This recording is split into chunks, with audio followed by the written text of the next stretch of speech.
warm welcome to you all to Amanindra classes. Myself Indrajit Singh और मैं आपको पढ़ा रहा हूँ करंट इलेक्ट्रिसिटी क्लास 12 और जो हमारे लेक्चर्स हैं ये सिर्फ 12th के लिए ही कंस्ट्रेंट नहीं है।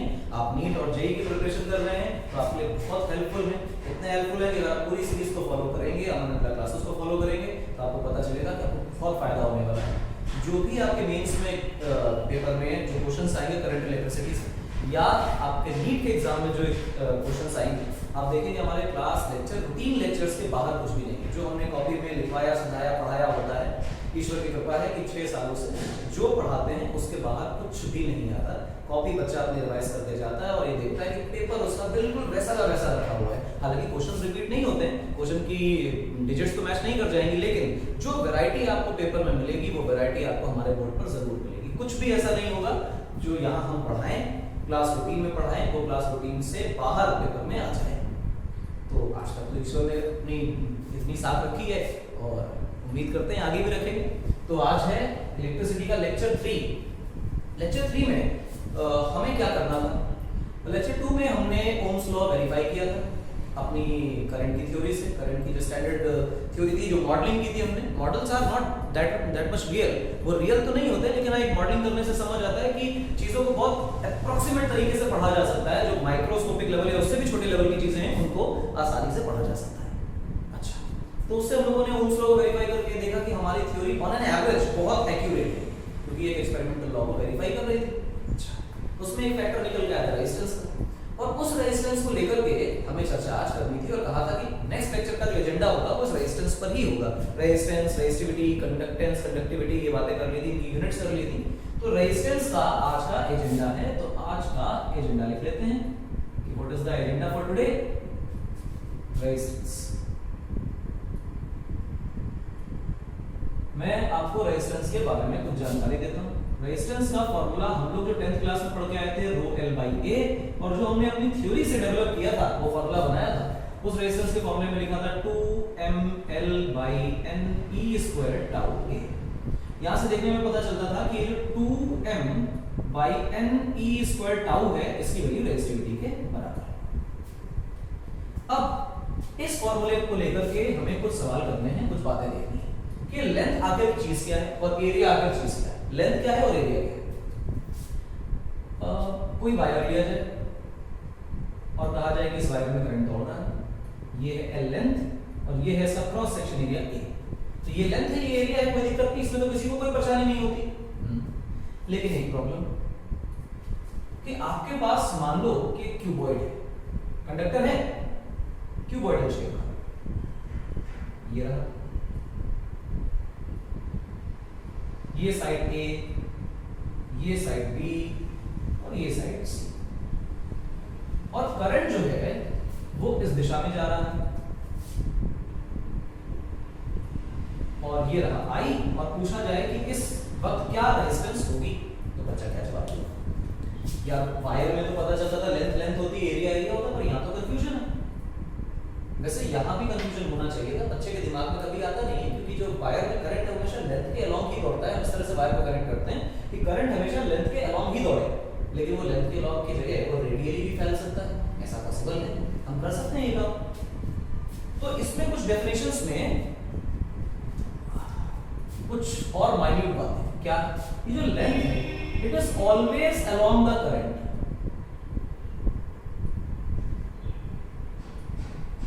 वो डिमेंशन जो लेंथ करंट की डायरेक्शन में होती है उसको हम लोग लेंथ लिया करते हैं।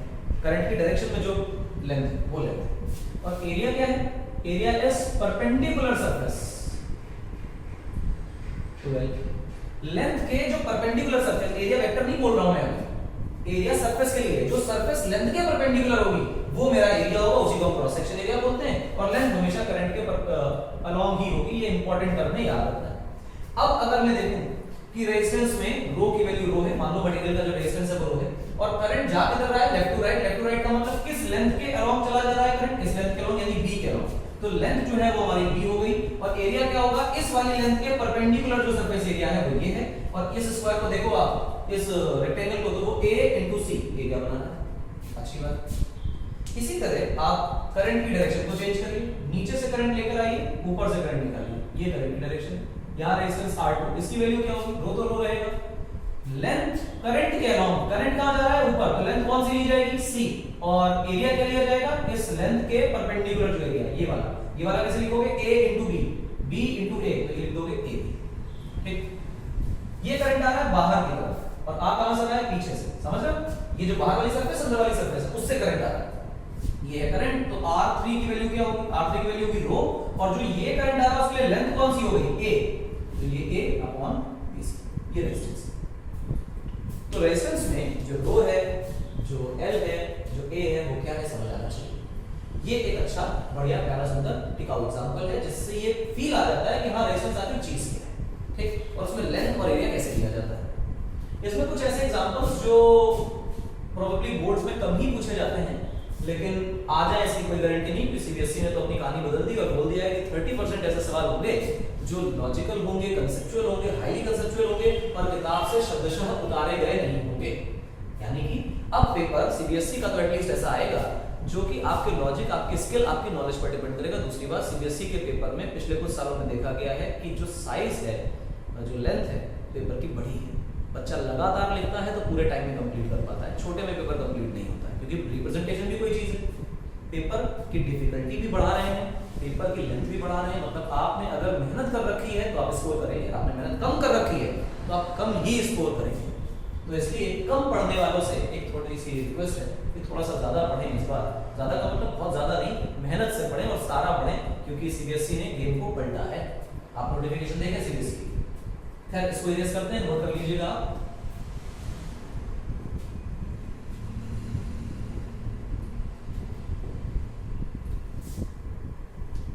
अब देखो बच्चों वाली बातें, रेजिस्टेंस को जोड़ने घटाने की उसको बाद में करते हैं, पहले छोटी छोटी बातें करते हैं। मान लो कि आपके पास एक सिलेंडर है और इस सिलेंडर का ये लेंथ है जिसको हम L बोल रहे हैं। हमने कहा ठीक है सिलेंडर की L बोलो, लेंथ कोई दिक्कत नहीं। रेजिस्टिविटी जो मटेरियल की है वो रो है, अंदर एक और सिलेंडर है और तुमको एक फीलिंग आ गई होगी कि जो अंदर वाला है वो खोखला है और जो बाहर वाला है ये सब ये मटेरियल इसमें है।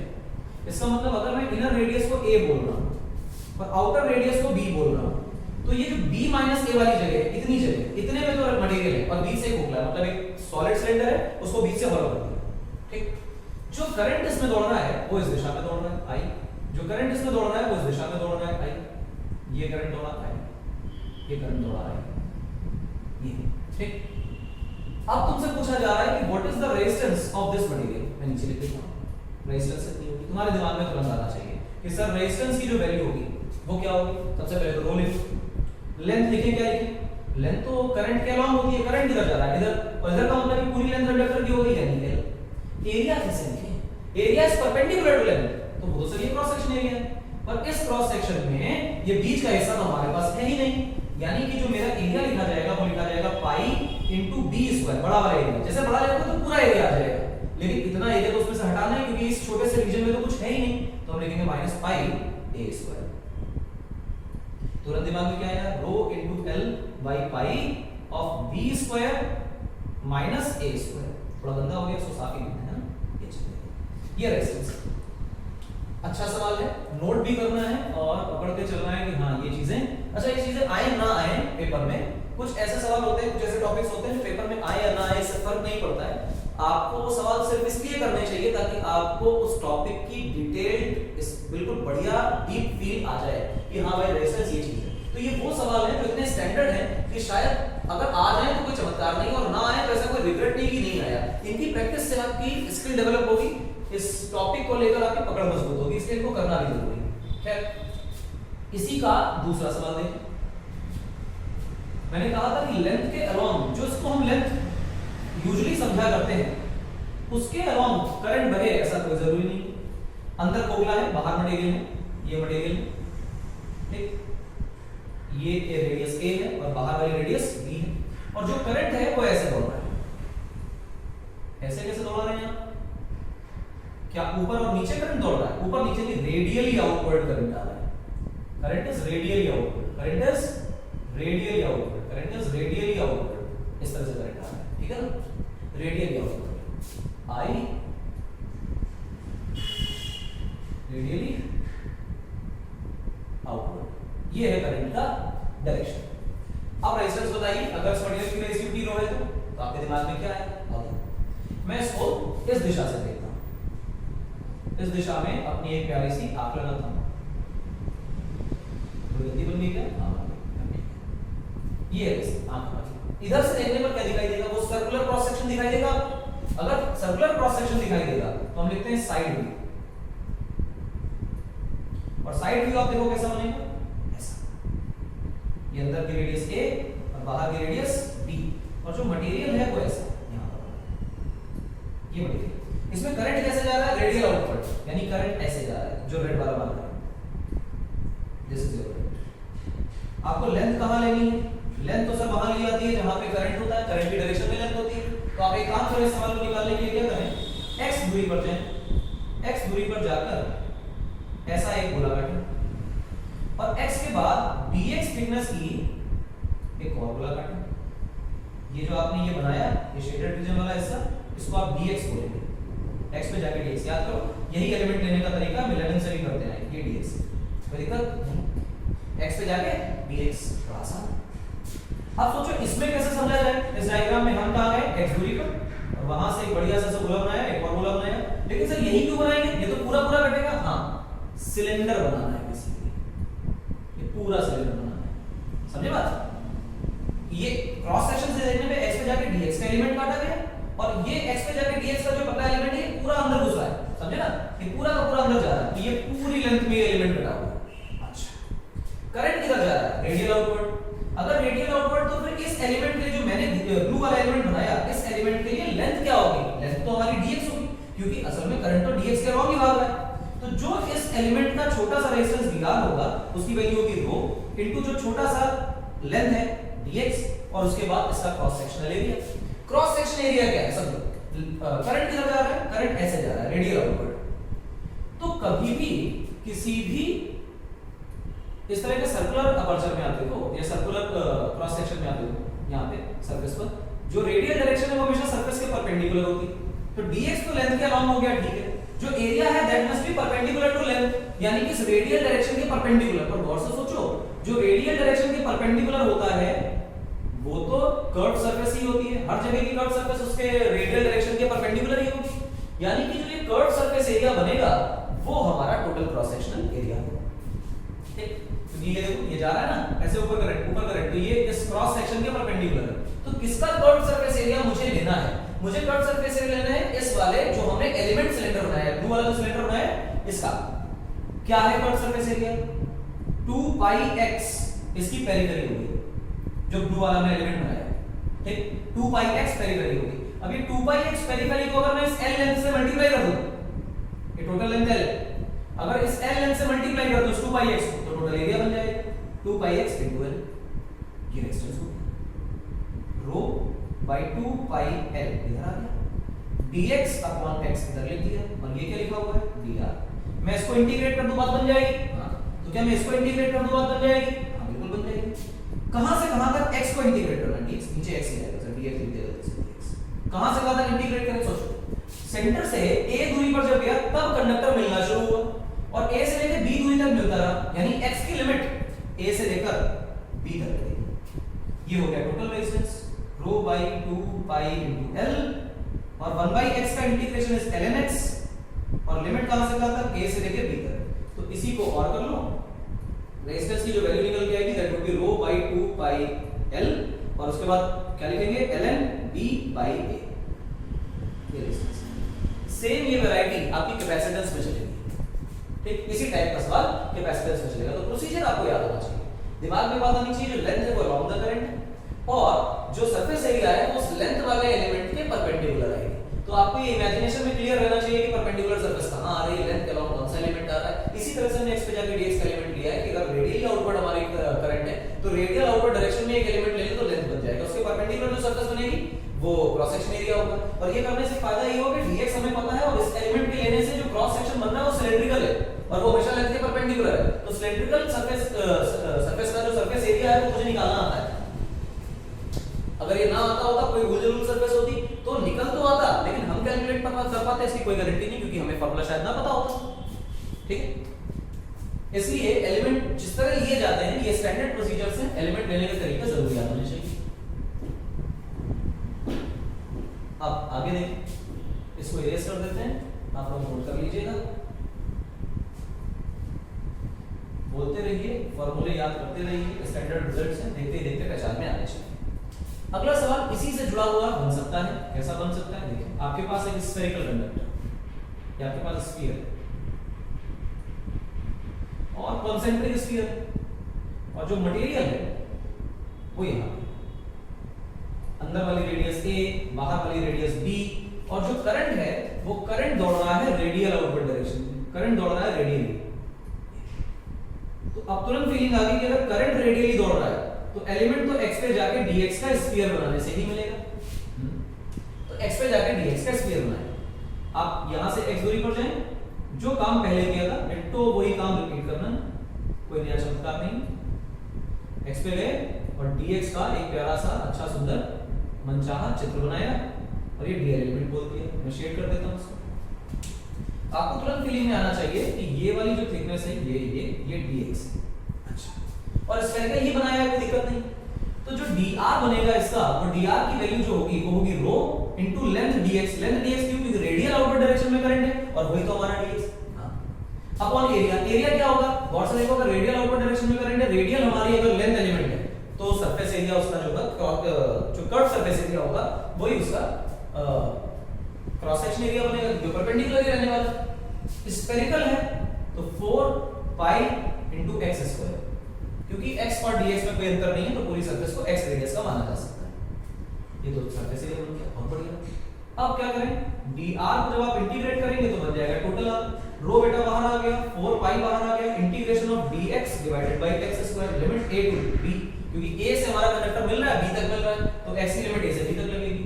रो बेटा बाहर रहा, 4 पाई बाहर रहा, और 1/x स्क्वायर का इंटीग्रेशन -1/x होता है, याद रहे तो बहुत अच्छा, नहीं रहे तो रोने वाली बात है। Rho by 4 pi 1/a minus 1/b। क्या किया जाए? इसको सॉल्व करिए, सॉल्व करेंगे तो क्या आएगा? रो बाई 4 पाई, नीचे क्या आया बेटा? ab, ऊपर क्या आया? b माइनस a, बन गया आंसर, बन गया आंसर। ये रेजिस्टेंस है।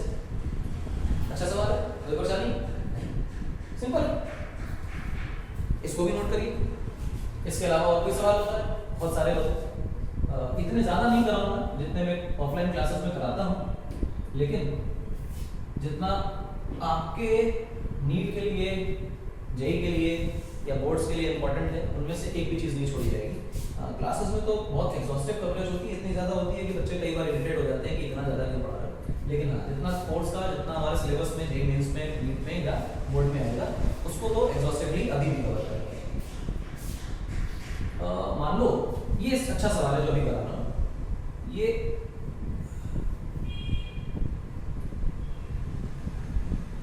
ए रेडियस का सिलेंडर सर्कल है, अब ये बी रेडियस का सर्कल, थोड़ा सा गलत बना,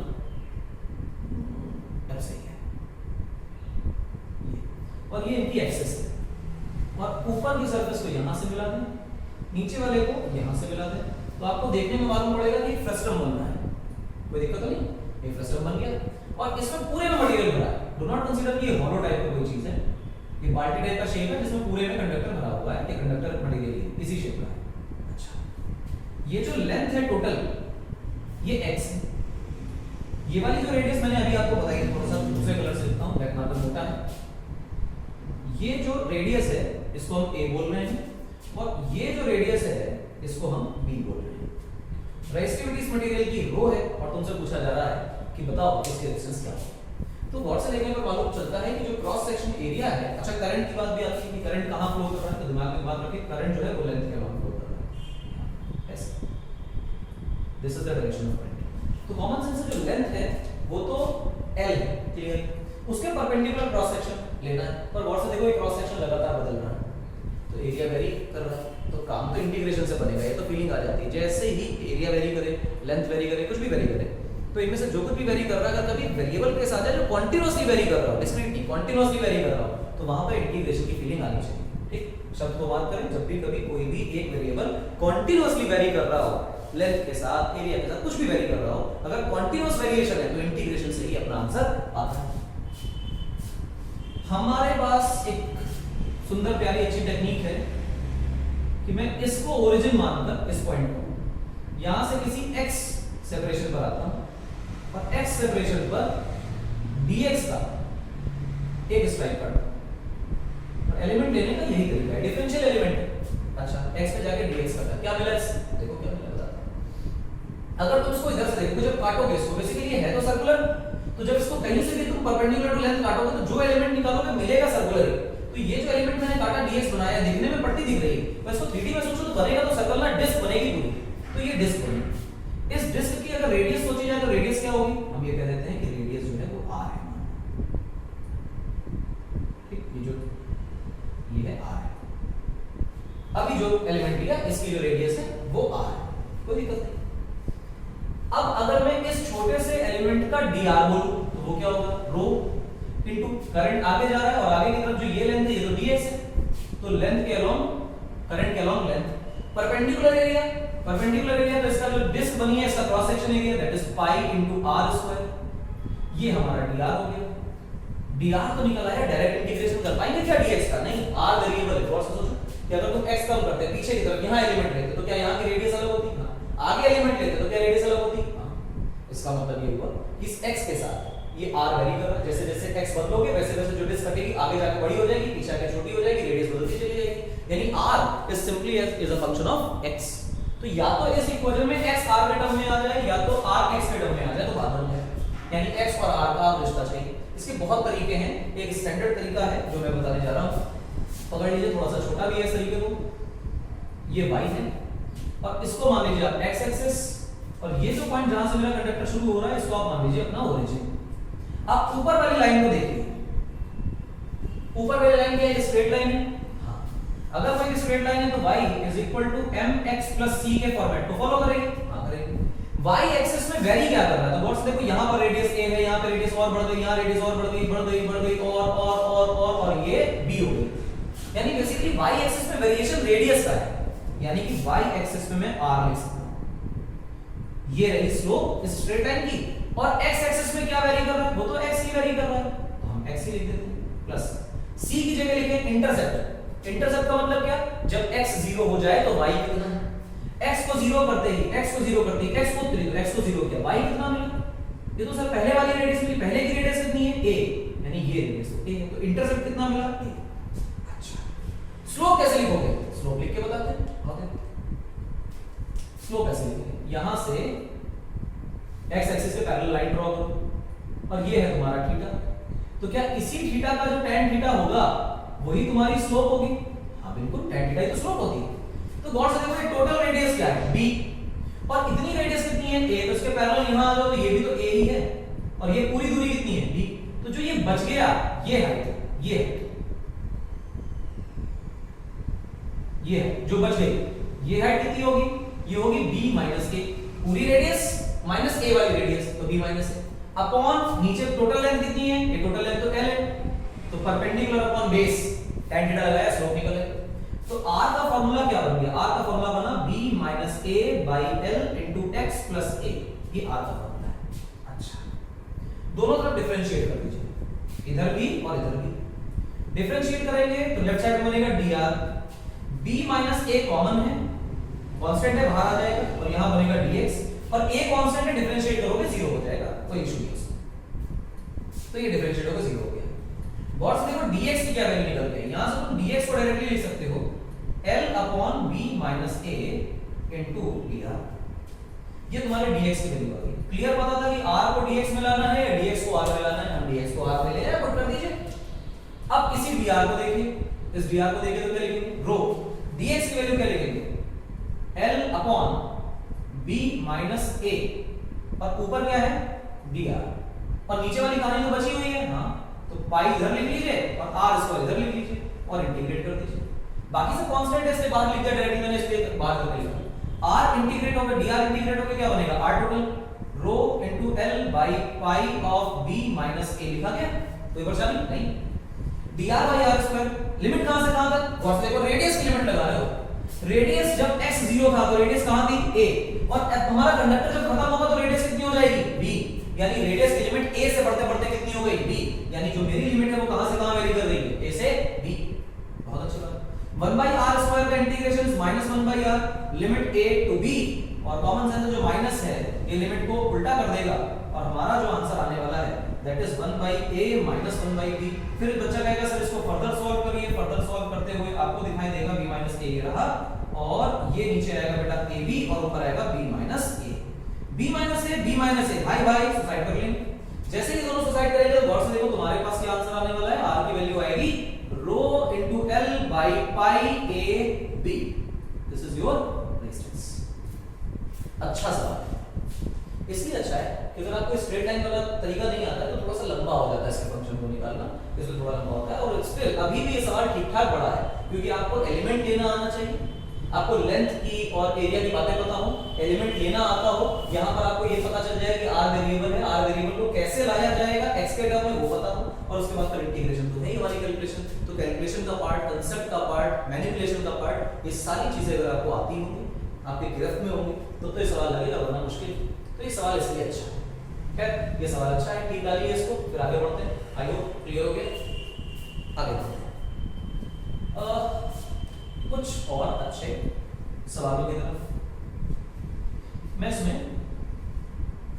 वैरायटी को चेंज करता हूं, क्योंकि इस तरह के जितने भी सवाल बनाए जा सकते हैं, दसियों सवाल बनाए जा सकते हैं, क्लासेस में हम करते भी हैं, लेकिन इतने ज्यादा सवालों को करने की बहुत ज्यादा जरूरत नहीं है, क्योंकि ऐसा इतना ज्यादा आएगा नहीं एग्जैक्टली। आपको इतना आइडिया होना चाहिए कि लेंथ का एलिमेंट कैसे लेना है और एरिया कौन सा चूज करना है। तो इतने एग्जांपल्स में ये जो एरिया एलिमेंट्स हैं और लेंथ एलिमेंट्स हैं, ये लेना आपको थोड़ा सा फील आया होगा। 11th क्लास में हमने जब हीट किया था तो एग्जैक्टली ऐसे ही इलस्ट्रेशन सवाल भी लिए थे, तो एक रिकॉल की तरह भी हो गया आपके लिए।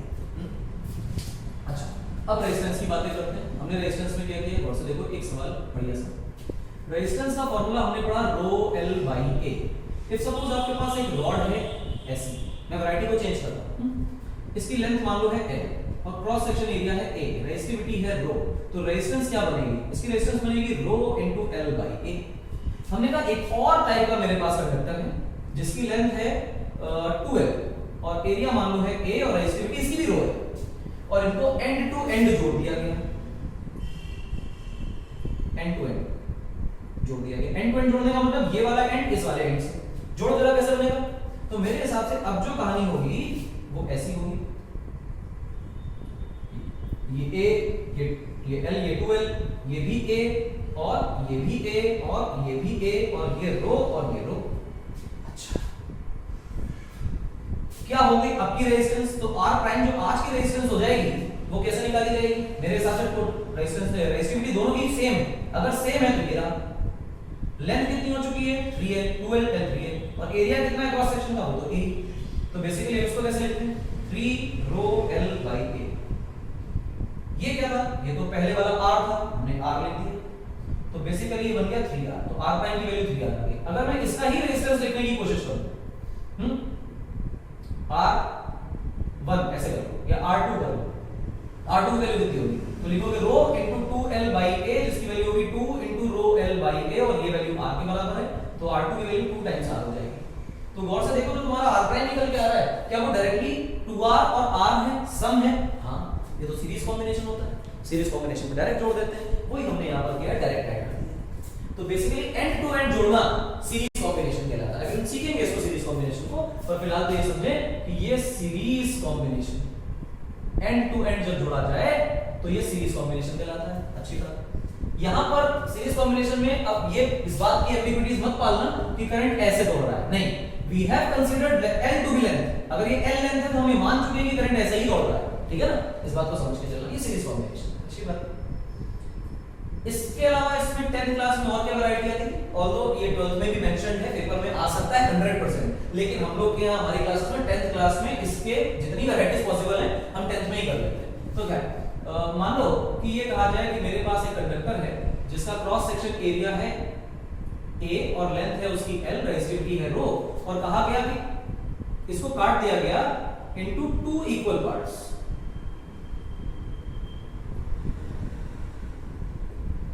तो रेजिस्टेंस ऑफ ईच पार्ट क्या होगी, अगर इसकी रेजिस्टेंस R है, आज की तारीख में इसकी रेजिस्टेंस, तो इसकी रेजिस्टेंस है कितनी, रो एल बाई ए। इसको बीच से काटने का मतलब लेंथ के लॉन्ग काट दीजिए ये, तो जब ये काटेंगे तो दो हिस्से बनेंगे कैसे, एरिया में तो कोई चेंज नहीं आएगा लेकिन लेंथ में चेंज आएगा, लेंथ हो जाएगी एल बाई टू। रेजिस्टिविटी में कोई चेंज नहीं, resistivity is the property of material. और टेंपरेचर को तो मैं कांस्टेंट पकड़ के चल रहा हूं, मैंने कहा था जब ना बोला जाए टेंपरेचर कांस्टेंट ही पकड़ के चलना है, हम टेंपरेचर को कांस्टेंट लेके चलते हैं। अच्छी बात। फिर एक फीलिंग है कि ये लेंथ बदल गई, एरिया नहीं बदला। जो आज की तारीख में इस एक पार्ट का रेजिस्टेंस हो जाएगा दैट इज आर प्राइम, वो बनेगा रो L by two by area. तो बेसिकली बन गया 1 by 2 row L by A, और रो एल बाई ए तो हमारी पुरानी रेजिस्टेंस है, तो जो आर प्राइम होगा वो क्या आर बाई टू हो जाएगा। हाँ, यानी resistance is directly proportional to length. Length double हुई, रेजिस्टेंस डबल हो गई, लेंथ आधी हुई, रेजिस्टेंस आधी हो गई। पर एक बात मेंटेन करके चलिए, कीपिंग अदर फैक्टर्स कांस्टेंट। ऐसा नहीं है कि हमने वायर पकड़ा और खींचा और उसकी लेंथ को डबल कर दिया तो रेजिस्टेंस डबल हो जाएगी, नहीं। उस वक्त उसका एरिया भी घट रहा है, क्योंकि आप जब खींचोगे तो लेंथ बढ़ेगी तो एरिया घटेगा, क्योंकि वॉल्यूम कांस्टेंट रखना है।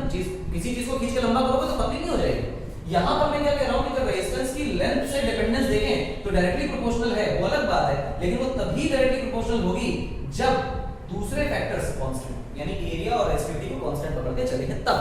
क्लियर है, इतना बात हो गई। अच्छा, इसी सवाल में और क्या करते हैं, और देखो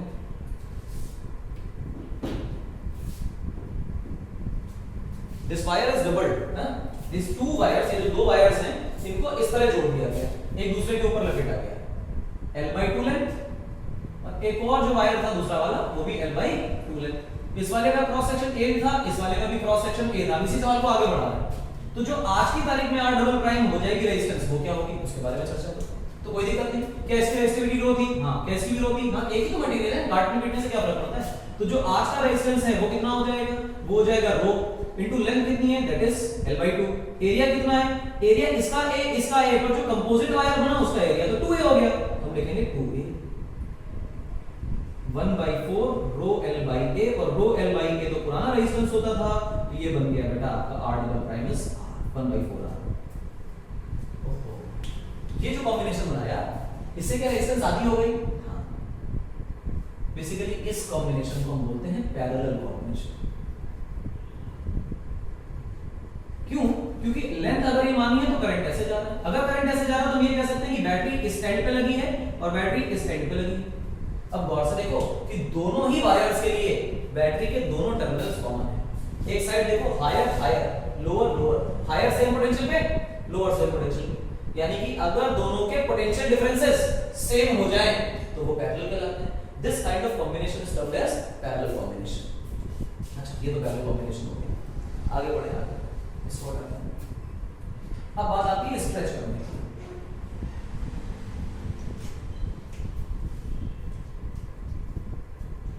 अब जो बात है तो स्ट्रेच करने की, कोई आया था शायद, कोई बात नहीं, लिख लेते हैं। A wire is stretched to double its length.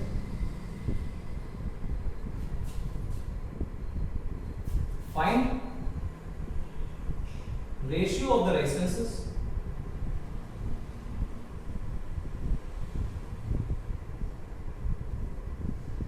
मतलब शुरुआत के केस में जब उसको स्ट्रेच नहीं किया गया था और अब स्ट्रेच कर दिया गया, तो आपके केस में जो रेजिस्टेंस का रेशियो होगा वो बताना। सवाल को लगाते हैं कैसे, ये सब सवाल आ सकते हैं, इनमें कोई दो राय नहीं कि सवाल नहीं आएंगे। ए एरिया, एल लेंथ, रेजिस्टिविटी रो, खींच के इसको डबल कर दिया गया। डबल करने का मतलब आज की तारीख में कैसा हो गया होगा, ये कुछ इस प्रकार पतला करके जानबूझ के दिखा रहे हैं ताकि ये फीलिंग आ जाए कि हाँ इसका जो एरिया है वो तो पक्का बदल गया है, ए प्राइम हो गया, मुझे नहीं पता कितना है, रेजिस्टिविटी तो उतनी रहेगी। एक बात तो क्लियर है कि A into L is the volume of the conductor, हाँ सॉलिड है, सॉलिड है। 2L into A प्राइम क्या अभी का वॉल्यूम है, और ये वॉल्यूम बराबर होगा। क्यों, क्योंकि सॉलिड का वॉल्यूम कभी चेंज नहीं होता, कांस्टेंट रहता है। तो शेप बदल दो, वॉल्यूम थोड़ी बदलेगा।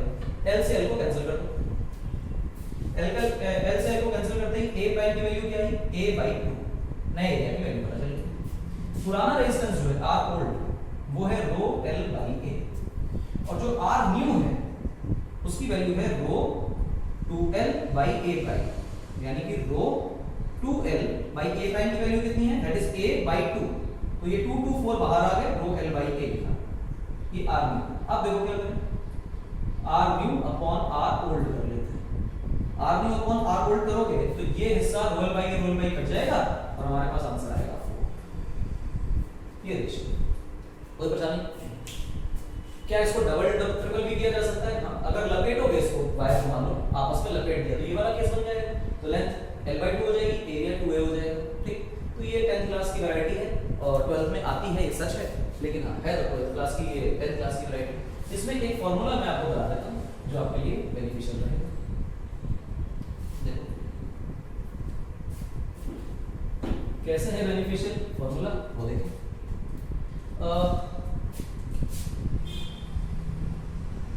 सवाल वही है, a wire is stretched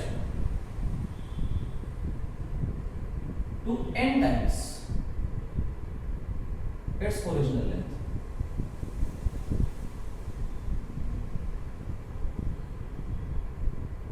Find ratio of the resistances. पुराने और नए केस दोनों में रेजिस्टेंसेस का क्या रेशियो होगा वो बताना है। आओ देखो, फिर वही कहानी कि हमारे पास एक वायर है, ऐसा ऐसा, L length, area A, resistivity rho, इसको n टाइम्स कर दिया गया तो थोड़ा पतला हो गया होगा, ठीक है, यानी रेजिस्टेंस कितनी हो गई A, लेंथ कितनी हो गई n टाइम्स है, एरिया कितना हो गया A प्राइम, रेजिस्टिविटी कितनी रो, यहाँ पर वॉल्यूम कितना है A into L, यहाँ पर वॉल्यूम कितना है n into L into A prime, दोनों बराबर होंगे क्योंकि कभी भी वॉल्यूम चेंज नहीं होता सॉलिड का, तो L से L कैंसिल, तो A प्राइम की वैल्यू आ गई बेटा A/n। अच्छा, R ओल्ड की चर्चा करो, पुराना रेजिस्टेंस क्या होगा, पुराने रेजिस्टेंस की वैल्यू यहां से लिखो rho L/A, rho L/A।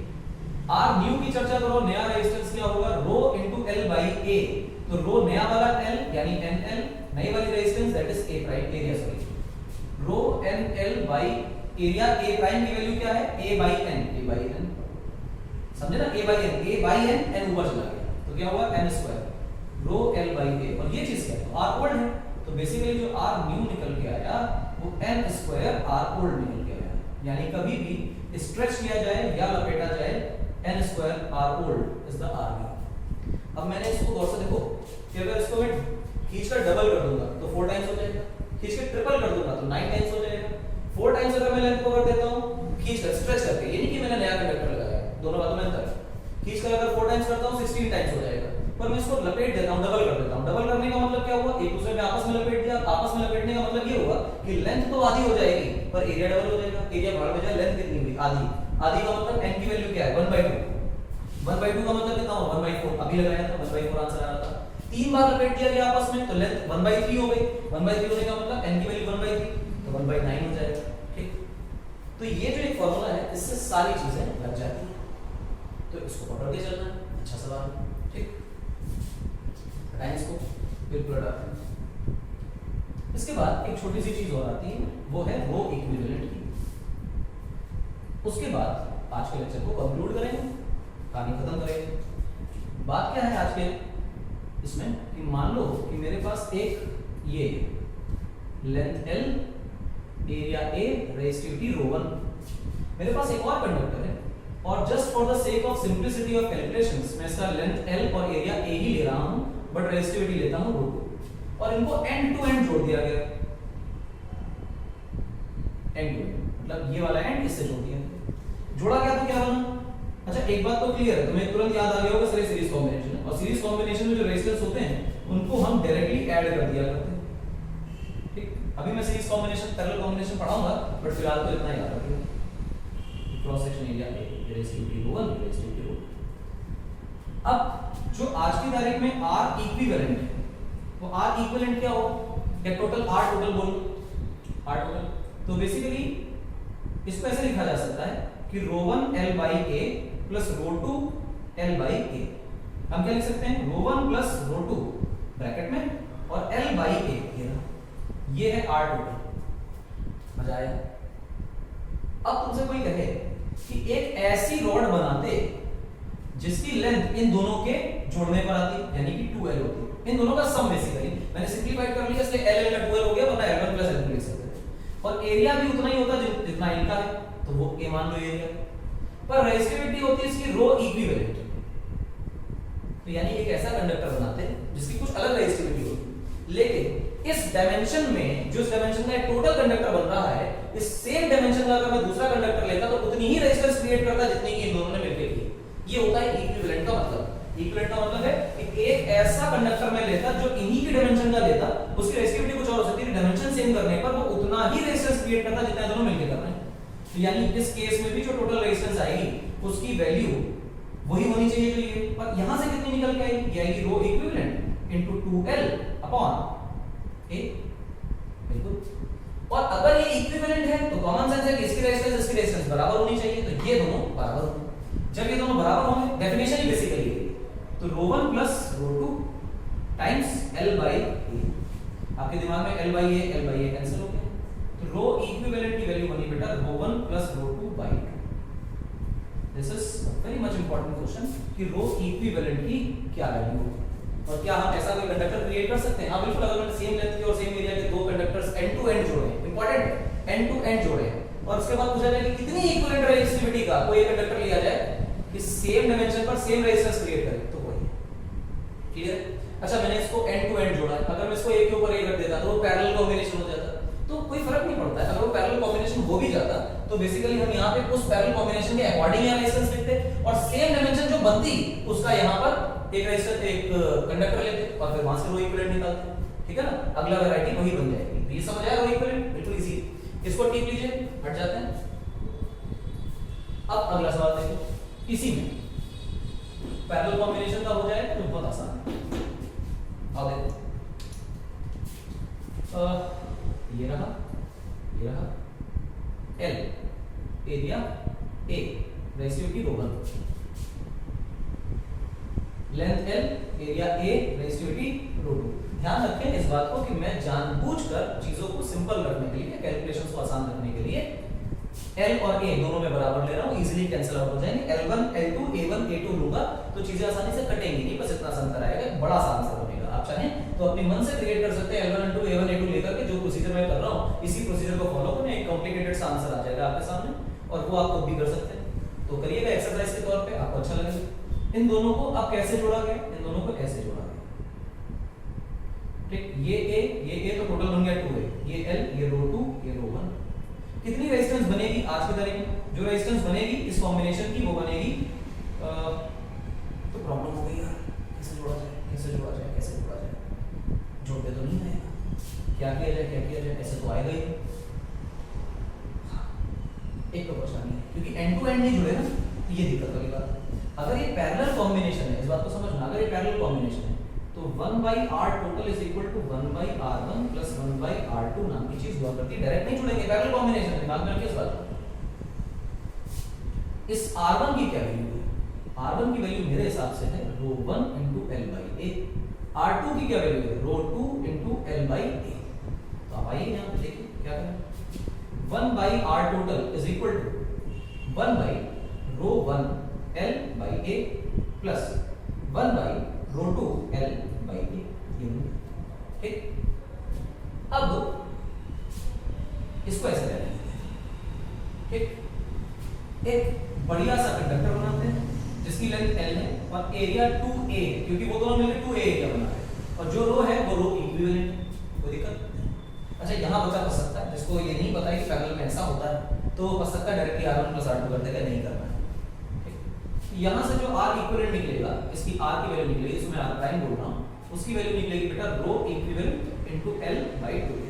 और पक्का अगर ये इक्विवेलेंट है तो जो टोटल रेजिस्टेंस आ रही है उसके बराबर होना चाहिए। और देखो ये 1/r टोटल है और ये R इक्विवेलेंट है, तो मेरे हिसाब से 1/r पर R प्राइम क्या बनेगा? 2A बाय रो इक्विवेलेंट इनटू L, ये बनना चाहिए। क्लियर ना? और गौर से देखो कि यहाँ पे ये 1/r और यहाँ का ये 1/r बराबर होना चाहिए, क्योंकि R बराबर होना चाहिए, जितना ये बना रहा है उतना ही इक्विवेलेंट बनाएगा, तभी काम चल पाएगा, वरना तो इक्विवेलेंट की कोई लॉजिक ही नहीं। डेफिनेशन इक्विवेलेंट की है। अगर ये इक्विवेलेंट की डेफिनेशन है तो कॉमन सेंस कहता है कि A by ρ1 L plus A by ρ2 L must be equal to, ये वाली इक्वेशन लिख दीजिए आप, 2A by rho equivalent into L। और से देखिए A से A कॉमन लेके कट गया, L से L कॉमन लेके कट गया। इस चीज को मैं ऊपर लिख रहा हूं यहां पर, तो आप देखो क्या लिखोगे? 1/ρ1 plus 1/ρ2 is equal to rho equivalent. ओहो, सॉल्व करिए इसको सॉल्व करेंगे तो क्या आएगा? देखो ρ1 ρ2 नीचे, ठीक, एलसीएम लिया, और ρ1 प्लस ρ2 ऊपर, that is equal to 2 by rho equivalent. तो रो इक्विवेलेंट की वैल्यू क्या होगी, इसको सबसे पहले तो उल्टा कर दो, उल्टा करोगे तो लिखोगे रो 1 रो 2 बाई रो 1 प्लस रो 2, और इसको उल्टा किया तो नीचे 2 आ रहा है, तो रो इक्विवेलेंट की वैल्यू क्या बनी 2 रो 1 रो 2 अपॉन रो 1 प्लस रो 2। पैरेलल कॉम्बिनेशन में इक्विवेलेंट रेजिस्टिविटी का जो फार्मूला है ये बनेगा। ठीक, तो सीरीज में तो आसान था, पैरेलल में थोड़ा सा देखना पड़ा क्योंकि यहाँ पे गलती हो सकती है, तुरंत दिमाग में आता है कि R1 प्लस R2 कर देना है, ऐसे करना पड़ेगा। दूसरी बात, इनको कंपेयर कराना है, इक्वल करना, उसके बाद R इक्वलेंट को अलग से सॉल्व करना है। ऐसी भी गलती हो सकती है बच्चे से, बच्चा तो बच्चा ही होता है कि 1/r टोटल को इस R प्राइम के बराबर कर दें, नहीं ये 1/r है तो 1/r के बराबर ही होगा, R बराबर है 1/r बराबर नहीं, तो ये थोड़ा सा एरर हो जाता है बच्चे से, तो ये हिसाब को पकड़ के चलना है। ठीक, अगले पार्ट में हम लेक्चर को कंक्लूड कर रहे हैं फिलहाल, अगले पार्ट में हम करेंगे इसी में टेम्परेचर डिपेंडेंस की जो रेजिस्टेंस है या रेजिस्टिविटी है वो टेम्परेचर पर कैसे डिपेंड करती है, और सेमीकंडक्टर्स की कंडक्टिविटी या रेजिस्टिविटी, हम रेजिस्टिविटी पे ज़्यादा टिकेंगे, कंडक्टिविटी पे तो बीएससी करोगे या बीटेक करोगे तब पढ़ने को मिलेगा उसके टर्म में, फिलहाल 12th तक तो रेजिस्टिविटी के टर्म में पढ़ते हैं। रेजिस्टिविटी और रेजिस्टेंस टेम्परेचर के साथ कैसे वेरी करती है। कंडक्टर्स का जो थर्मल रेजिस्टेंस का कोफिशिएंट है वो पॉजिटिव होता है नेगेटिव होता है, कैसे वेरी करता है, और सेमीकंडक्टर का कैसे वेरी करता है, कैसे कैसे कोई कंडक्टर्स क्रिएट किए जा सकते हैं जिनका कोई रिलेशन टेम्परेचर के साथ ना हो, यानी कि ऐसे कंडक्टर्स क्रिएट करना जो टेम्परेचर के वेरिएशन पर उनके रेजिस्टेंस में कोई वेरिएशन ना आए, यानी कि ऐसे कंडक्टर्स जो टेम्परेचर के साथ अपने रेजिस्टेंस को चेंज ना करते हो, resistance is not a function of temperature, ऐसा क्रिएट कर पाए उस टेम्परेचर वेरिएशन के साथ। अगर रेजिस्टेंस बदलती है इस चीज को स्टडी करेंगे, पहले देखेंगे कि किन किन बातों पर डिपेंड करता है, उन्हीं से कुछ ऐसा डेटा निकालेंगे, उन्हीं से कुछ ऐसी बातें निकालेंगे जो ये बताएंगी कि किस तरह के कंडक्टर्स क्रिएट कर लें कि टेम्परेचर डिपेंडेंस रेजिस्टेंस की खत्म हो जाए। और ये बात जो टेम्परेचर डिपेंडेंस वाली है वो करने के बाद हम ओम्स लॉ और सर्किट थ्योरी के अंदर एंटर करेंगे, थोड़ी बहुत मोबिलिटी वगैरह पढ़ेंगे, लेकिन टेम्परेचर डिपेंडेंस के बाद करंट डेंसिटी के बाद ओम्स लॉ और सर्किट थ्योरी में एंटर करेंगे। तो अगला जो लेक्चर होगा वो कहीं ना कहीं आपको ओम्स लॉ के बाद सर्किट थ्योरी में इन्वॉल्व करा रहा होगा, एंटर करा रहा होगा। हमारी शुरुआत सर्किट थ्योरी की अगले लेक्चर में होगी। इस लेक्चर के अंदर तक तो हम लोग जो कर रहे हैं ये कर रहे हैं, रेजिस्टेंस पढ़ रहे हैं, अगले लेक्चर में भी रेजिस्टेंस की ही बातें करनी है। अगला सेगमेंट हो जाएगा टेम्परेचर डिपेंडेंस आ जाएगी, इससे ज्यादा कुछ नहीं, और उसके बाद सर्किट थ्योरी में आ जाएंगे, बहुत सारी सर्किट थ्योरी पढ़ लेंगे, और उसका किरचॉफ लॉस पढ़ लेंगे। किरचॉफ लॉस के बाद सीरीज पैरेलल कॉम्बिनेशन पढ़ेंगे और चैप्टर आगे इस तरह प्रोसीड करेंगे। पूरा तो बहुत लंबा है, ज़्यादा बोलने का मतलब नहीं। पसंद आए तो शेयर लाइक करें और AIC को सेलेक्ट करें। ऑफलाइन क्लासेस जैसे ही चालू होंगी हम ऑफलाइन में स्विच हो जाएंगे, तो ऑफलाइन के लिए आप हमें मिल सकते हैं, कॉन्टैक्ट कर सकते हैं, ऑनलाइन के लिए भी कॉन्टैक्ट कर सकते हैं। फिलहाल तो ऑनलाइन क्लासेस चल रही हैं, और जो ऑनलाइन क्लासेस हैं हम कोशिश करेंगे या फिर ये प्रॉमिस करेंगे कि अगर जो बच्चे बाहर से पढ़ रहे हैं, जो हमारे यहाँ लोकल के नहीं हैं, उनकी ऑनलाइन क्लासेस ऐसी ही चलती रहेंगी जैसी चल रही हैं। और आइए जुड़िए बहुत हाई क्वालिटी कंटेंट के लिए, क्योंकि हमारे जो रेगुलर क्लासरूम प्रोग्राम्स हैं बहुत एक्सहॉस्टिव कवरेज करते हैं सिलेबस की, और DPPs वगैरह हमारी बहुत अच्छी, मतलब बहुत स्टैंडर्ड सेलेक्टेड हैं और खुद से क्रिएट की गई हैं, बहुत अच्छी DPPs हैं और बहुत अच्छी किताबें हम लगवाते हैं। HC वर्मा लगाइए, बार बार फिजिक्स में मैं बार बोलता हूँ कि HC वर्मा ज़रूर लगाइए, अच्छी किताब है। AIC को सेलेक्ट करिए, अपने रिजल्ट को एनहांस करिए, अपनी स्किल को बूस्ट करिए, कोशिश करिए कि बहुत सारी मेहनत करें, एक ऐसे एटमॉस्फेयर में ऐसे टीचर्स के गाइडेंस में पढ़ें जो बहुत मेहनती हों और आपको पढ़ाना जानते हो, आपको पढ़वाना जानते हो कि किस तरह आपसे काम करवाना है, और खुद भी पढ़ाने के लिए तैयार हो। हम हमारा क्लासेस को ज्वाइन करें, बार बार प्रमोशन कर रहे हैं, बिल्कुल कर रहे हैं, आप आइए जुड़िए। 95+ की हम आपको प्रॉमिस करते हैं कि अगर आप हमारे साथ साल भर मेहनत करते हैं, मक्कारी नहीं करते कि हम आपको रोज़ टोक रहे हैं बेटा काम करके क्यों नहीं आ रहे हो, क्यों मेहनत नहीं कर रहे हो, इस तरह की ड्रामेबाजी अगर नहीं होती है तो यकीन मानिए शुद्ध बात ये है कि आज तक तो ईश्वर ने लाज रखी कि जो बच्चे मेहनत करके हमारे साथ आए हैं 95 से ऊपर जाते ही जाते हैं। आप मेहनत करेंगे तो आपके अंदर ये कॉन्फिडेंस होगा कि 100 में 100 सर 99 पे आप हाँ नहीं करोगे, 100 के नीचे आपको सुनना बर्दाश्त नहीं होगा। साल भर अगर हमारे साथ जुड़ते हो तो ये तो हमारी गारंटी है। और एक हफ्ते का ट्रायल भी ले सकते हैं आप, एक हफ्ते आइए पढ़िए, एक हफ्ते के अंदर आपको ऐसा कॉन्फिडेंस बूस्ट होगा कि आपको खुद महसूस होने लगेगा कि यार मैं 70% का लड़का हूँ, मैं 90 क्यों नहीं सोच रहा हूँ, आराम से मैं 90 लाऊंगा। एक हफ्ते में आपके अपने अंदर जो कॉन्फिडेंस है उसी में बूस्ट आपको दिखाई देगा। तो जुड़िए हमारे इंस्टीट्यूट के साथ और जान लगा दीजिए इस इंस्टीट्यूट में अपनी पढ़ाई के लिए। और हम तो यहीं तो मिलेंगे अगले लेक्चर में, लेक्चर 4 में। फिलहाल इसको एग्जॉस्टिव लिए देख लीजिए, नोट्स बना लीजिए, अगले लेक्चर में मिलेंगे कल सुबह। तब तक के लिए